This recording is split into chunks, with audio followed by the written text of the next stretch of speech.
بچه ما تقریبا 2 روز پیش این ویدیو رو آپلود کردیم و این ویدیو راجع به ساختن برج آزادیه. بچه ما قرار برج آزادی تو ماینکرافت بسازیم. پس از یه خورده اختلاط و پریدن مپ و اینا دوباره شروع کردیم و قرار بسازیم. آقا تو رو خدا یه خورده حمایت کن تا کل تهران و ایران هم داخل ماینکرافت بسازیم و فقط یه خورده حمایت میخواد. امروز که دیگه ما بعد از 2 ماه رسیدیم به 100 ساب. امیدوارم بازم حمایت کنیم تا کل ایران رو داخل ماینکرافت بسازیم.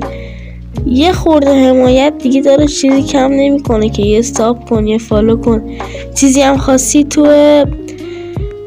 کامنت ها بگو، خودم میسازم. تو ماینکرافت آموزش چیزی بود، هر چی بود بگین، پیدا میکنم و میسازم.